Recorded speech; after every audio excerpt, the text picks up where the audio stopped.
Hello, I'm Vishal Sri-Pathma. Now look at how the markets in Europe have ended the trading session. Well, the FTSE hit a 6-week high today. Commodity-related stocks, so companies that produce raw materials like copper and iron ore, have done well. Banks also did well as further hikes in US interest rates look more likely. Now, the pound sunk to a 5-week low against the US dollar after an unexpected drop in February's manufacturing PMI figures. Now, the US stock market, the Dow Jones, has hit a new high within minutes of opening today. The Dow Jones Industrial Average rose 188 points to 21,000 following US President Donald Trump's address to Congress last night, where he announced $1 trillion worth of spending.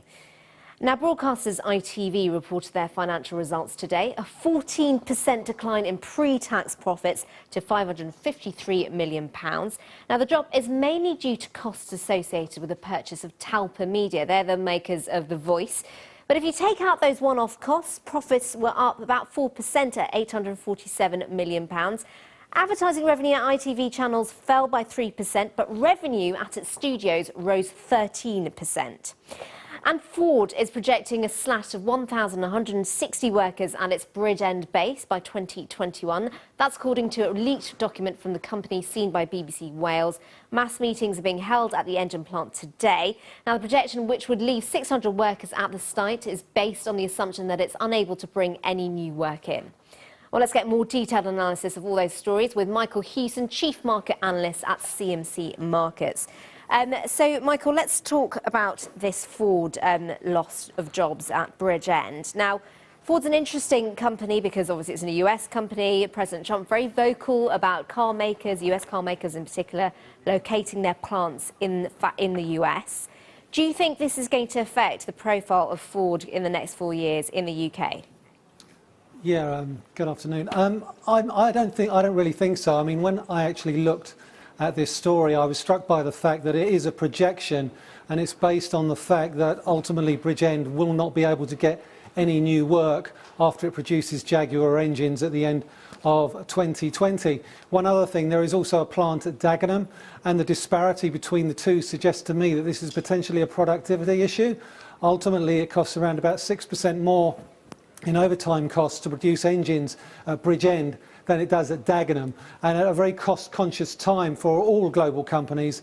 I think Ford wants to refocus its efforts on trying to get those costs under control, and I think that's something that they're really going to be focused on over the course of the next few years. OK, Michael, well, let's move on to the Dow. It's been a pretty good day so far for the Dow, the FTSE 100 as well, reaping the benefits of a lower sterling. President Trump announced this $1 trillion package. Is that what's been driving the growth, or are there other factors? There's a number of factors. The FTSE 100 has hit a record high, the FTSE 250 has hit a record high, and obviously the Dow Jones has hit a record high. And it's on the back of optimism that ultimately this spending plan that's been outlined by President Trump will drive an infrastructure boom in the US, will push inflation up, and will push rates up. So financials are up, banking stocks in the US are at record highs, mining stocks are higher, and construction companies like CRH and Ashtead are also pushing significantly higher, given the fact they have large US operations.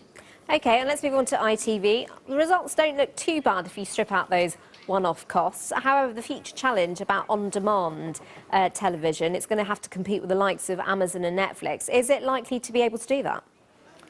I don't see why not. ITV Studios is doing a very good job in actually boosting the company's bottom line, and ultimately, while the company have suggested that advertising revenue is a concern due to economic uncertainty, I would argue that potentially advertisers are pulling back simply because everyone has PVRs nowadays and skips the adverts. So, what's the upside in actually pushing to pay for advertising that probably no one really watches? Also, special dividend was announced, and I think that is also helping push the share price higher. Yeah, investors like a bit of dividend extra on top, don't they? Thank you very much, Michael. Thank you.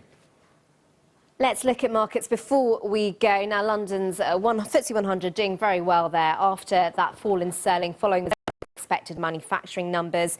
Dow Jones pushing above that 21,000 level there, and there we go, sterling a little bit lower against dollar. Well, that's it from me. Plenty more business news on our website, bbc.co.uk/business.